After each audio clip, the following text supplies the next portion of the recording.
Damn, go to full screen, bitch. I see. What's good with y'all niggas, man? Back with another video. Another reaction video. Told y'all niggas for me to be consistent, but I did over like 30, 40, 50 videos already. Type shit. It's just the beginning.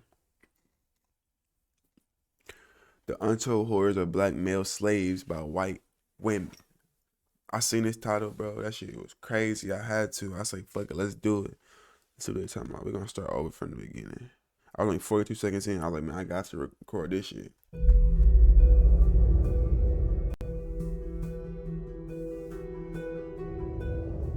White women were not passive bystanders to the slave economy. They were co-conspirators. They bought, sold, and owned slaves. In fact, about 40% of the slave owners were white women.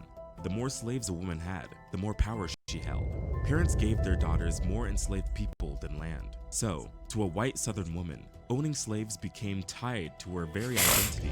This is the true story of how white women treated their black slaves. Slavery in the U.S. lasted for more than 400 years.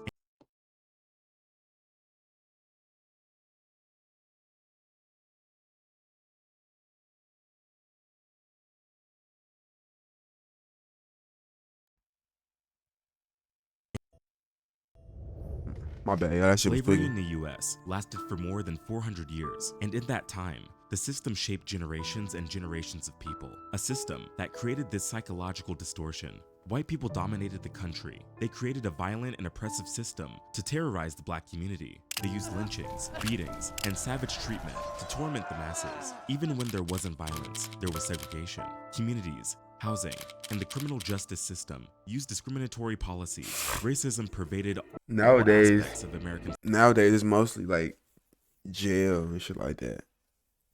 You know what I'm saying? And they oppress the black community. On God, where I live right now, not too far from like the trenches type shit. You know what I'm saying? So, nigga, we over there the other day. I'm talking about this. My mom was telling me, she was like, bro, we ain't seen a graveyard in a minute. Boy, on God, as soon as we got to the trenches, first of all, like trenches are like back where I'm from, so that shit really like bring back memory. I like, bro, get me the fuck up out of here, cause you gotta tap back into another person that you don't even want to be for real type shit. Like nigga don't want to be on defense 24/7. You know what I'm saying? That should just be dead. You gotta. Who want to do this all day? Me mugging nigga, all type of shit. Who want to do this shit all day? I know the fuck I don't.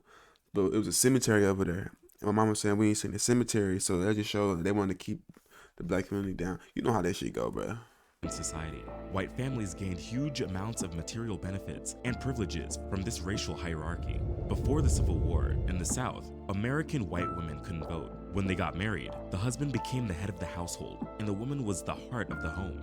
Women were considered the property of their husbands. Their mobility and freedom were severely limited. For example, if a woman wanted to travel, she would need a male chaperone. The abuse was considered a normal way to control a woman. They were expected to remain cheerful, pleasant, obedient, and faithful, while their husbands had affairs and female slaves. These women knew that the mixed-race slave children on their properties were their husbands' offspring. That's why many white women wanted freedom of their own, power to turn the narrative. That's where slavery came into play. Most people know that George Washington had slaves. They took care of his Mount Vernon home, but very few people know that Martha, his wife, was the one who drastically increased the slave population there. When the couple got married in 1759, George owned about 18 slaves, but Martha owned 84. The high number of people Martha owned might be unusual, but the fact that she had black slaves is not. She and many other white women were violent and active participants in the slave trade. Having many enslaved people increased a woman's chances of finding a good husband. After marriage, white women went to court to keep legal ownership over their slaves. And in many cases, they won. That's because, for women, slavery was their freedom. In the past, historians believe that white women didn't have a significant role in slavery. They based their conclusions on the writings of a small group of white women from the South. However, Jones Rogers, an associate professor of history at the University of California, Berkeley, used a different source: interviews with black people, real evidence that gave her a better look at what happened during the time of slavery. Been slaves all our lives, and mother was a slave, sisters were slaves, father was a slave. They know nothing about reading right there. All that I know, they teach you to mind your master and your mistress. These interviews were part of the Federal Writers Project, a branch of the Works Progress Administration. The truth is, white girls were taught how to become slave owners at a very young age. When they were just 9 months old, they grew up in a world that showed them how to control, own, and master enslaved people. Other people didn't have no beds when they were slaves. You gonna sleep on the floor. Pat it here, pat it down. Just like a lot of wild people. We didn't know nothing. Didn't like to look at no book. Many of their family members, even their female cousins, friends, mothers, and grandmothers, were teaching these young women how the world works. They have this property. This type of shit they don't even teach you in school though. Shit like this, they will never teach you about this shit in school unless you go to a damn near HBCU type shit. Even then, they might not even teach you that shit. You know what I'm saying? Because UC Berkeley is not a HBCU. I mean HBCU. I don't think. No, it's not. It can't be. It's in fucking Cali. But yeah, they just teach this shit up in school for sure. That shit crazy. It should be entertaining to learn. You know what I'm saying? It be fucked up, but shit, it's in the past. And once they get married, this property will belong It's still going to their on today, husband, it's just different. unless they are willing to do something about it. And if that husband is a loser, so are you. So, young girls were trained to make sure that whatever happened in their lives, they would need to ensure their success. When a white woman was old enough to have slaves, she could use her social standing to uphold and sustain that power. That shit crazy as fuck. The lives of those she owned, and could verbally or brutally exploit her servants. What many people today may not realize is that Southern households did their best to reproduce slave society. They wanted more servants at a lower cost. White women born during these periods, whether boys or girls, would watch their parents exert dominion over their black servants. They were taught to mimic their behaviors. They were ready, smart, calculated. They knew exactly what they were doing. The book, They Were Her Property, gives us clear examples of how life back then actually looked like. The first chapter starts with Lizzie Anna Burwell, a 3-year-old who demands her father cut the ears of a black servant and get her a new maid from Clarksville. Her father would then give the girl more slaves as gifts, so that they would become her property. The book reveals how women in the antebellum South could actively possess property and, in turn, lay claim to owning black servants. Legally married women were not recognized as property owners due to the coverture doctrine. This meant that a married couple was seen as having one legal identity, belonging to the husband. In Stephanie McCurry's works, Women's War and Confederate Reckoning, the coverture mirrored the private authority slaveholders held over black servants. Women had limited legal and political standing, and any attempts they made in this regard were met with significant resistance. Jones Rogers acknowledged that coverture often restricted married white women, but she also explained that Southern families coverture. So basically, off of her, I'm looking at her hair right now, right? She look black and white, or black and something. It's always the people that's like half black. You know what I'm saying? Cause let's be real, 100% black girls, I heard not looking like this. I got sisters and everything. They hair long, but don't look like how her shit look type shit. So she gotta be like black and white or something. Me saying that, I'm saying that it's always the half black motherfucker who want to figure out why this, why that. They be confused as the motherfucker type shit. You know? And back then, the slaves, you had to go through a lot of shit for a lot of shit. Your mama. That shit, guys. I don't know what the fuck all that Often restricted married white women, but she also explained that Southern families frequently bypassed or overlooked these restrictions. Families could transfer property to daughters or other female relatives under the condition that it would remain separate from marital assets. Southern women could, and did, create what we now refer to as prenuptial agreements, or documents like deeds of trust, deeds of gift, and wills, which granted the wife control over all the property she already possessed or would acquire during her marriage.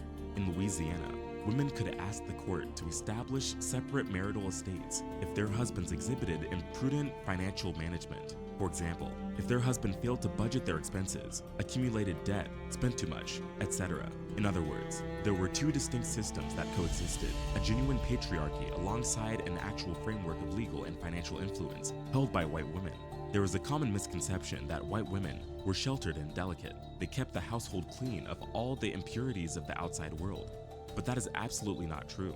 Slave traders, travelers, merchants, city officials, and former black slaves all attested to the presence of white women in 19th century slave markets. When slavery was at its peak, women also sold and bought black servants from the comfort of their own homes, many times within local social networks. Because of their widespread influence, white women created a completely different market of enslaved wet nurses.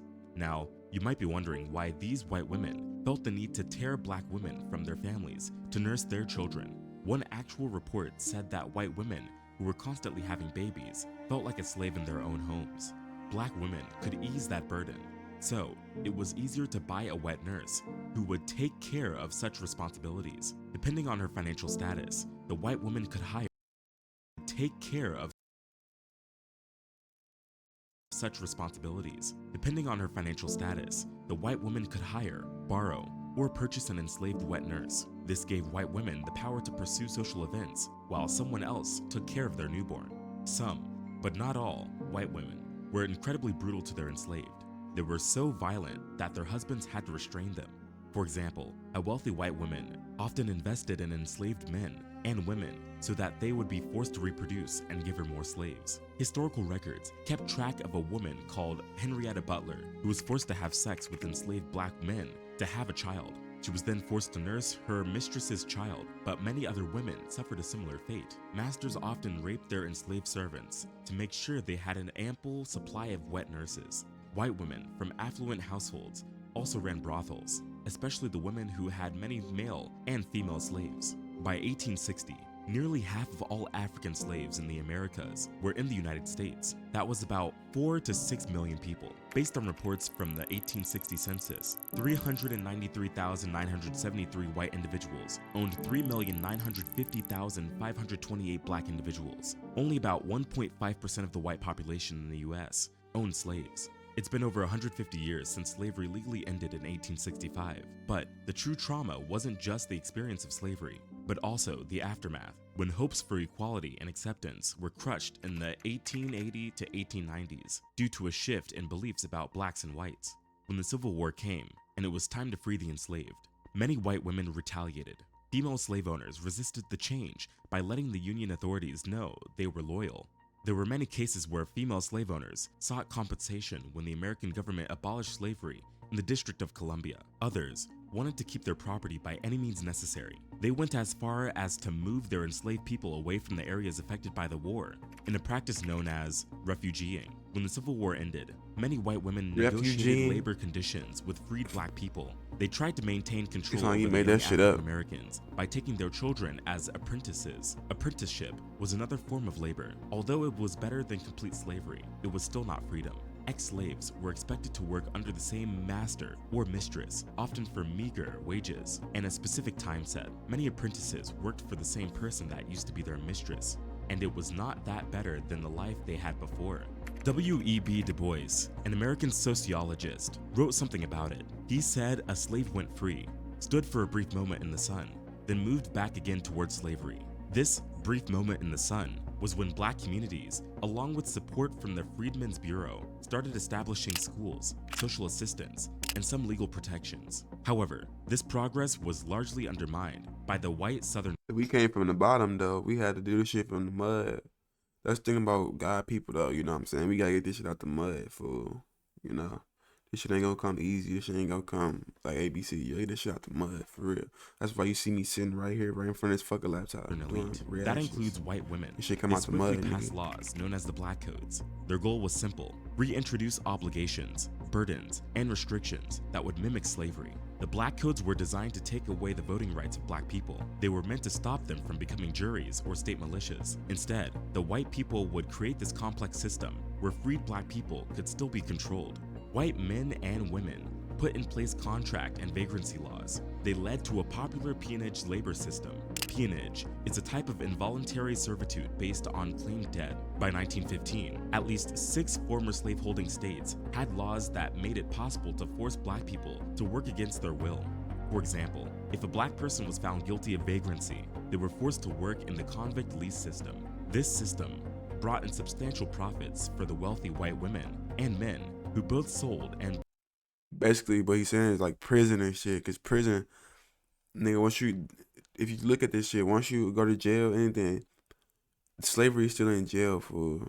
So if you go to jail and shit like that, it'll say on 13th Amendment, it say you're not a slave in the free world until you become a warden of the state. You know what I'm saying? And then you're a warden of the state once you go to jail and shit like that. You know, once you're in the mental hospital, all that shit, you're a warden of the state. Even at the hospital, you're a warden the of the labor state. of those who were convicted. Experts found a memoir of a white woman called Rebecca Felton. Take a look at this colorized interview from 1929. Felton was a former slave owner who grew up during the Civil War. I went to Washington 50 years and a little more ago. I saw all the people around there and been with the president. I was one of the board of lady managers for the Chicago Exposition, and I served my full time in Chicago. In her memoir, she talked about the corruption in Georgia's legal system. She mentioned that there were cases where judges were elected by a dominant faction. During this time, a black person could be sentenced to hard labor for 10 years for stealing just 3 eggs or a bowl of milk. She also noted that a 15-year-old black girl in Atlanta got a 5-year penitentiary for taking 50 cents from another black child. The dominant faction made a huge amount of money, about $500,000 a year, from the convict leasing system, and judges who That shit sent about money, strong bro. black people to prison had much better chances of being elected. But control wouldn't have been possible without the threat of violence. That's where groups like the Ku Klux Klan came into play. Most people have no The KKK still around, fool. You know what they did though? Nigga, it ain't the fucking the hoods no more. It's badges, nigga. For Brutalized real. and murdered black people across the nation. The Women's KKK was a separate but affiliated racist group of white Protestant women. They got more members through empowerment feminism. The first version of the KKK emerged in Pulaski, Tennessee, after the Civil War. It was established by men who were upset about the newly liberated black population. They were angry about their political rights and sought purpose, thrill, and a socially accepted platform where they could be violent. These early KKK members wanted something new, but they wanted to keep it under a veil of secrecy, and they did just that. The KKK created a strict organization with many ceremonies that would go perfectly with their hateful, anti-Reconstruction goals. During the starting days of the Klan, women didn't actively participate, but they did sew their husbands' and family members' clothes for the ceremonies. Women also had a symbolic role to play. One of the goals of these extremists, as they saw it, was to shield pure and innocent women from the frightening black people That's who were now a blackface threat. right there. Especially in its early years, the male Klan held 2 conflicting views of femininity and womanhood. One was a fantasy, and the other was a concession to real people. In their minds, That's like a white cult or Protestant some shit, women were gang. pure, virtuous beings whose main purpose was to support and serve men. In return, men would safeguard these vulnerable ladies from those sexually aggressive black men. In the second phase of the Klan came the Women's KKK. This was a related Fuck the KKK, fuck all these niggas. I ain't gonna keep watching this video, but this shit was entertaining. I ain't gonna lie, fuck with it. Shit like this, I already left it a like, you know what I'm saying? I ain't giving niggas no clout. Hey, this shit crazy, I ain't gonna lie. There's a whole lot of shit going on, man. You gotta stay educated.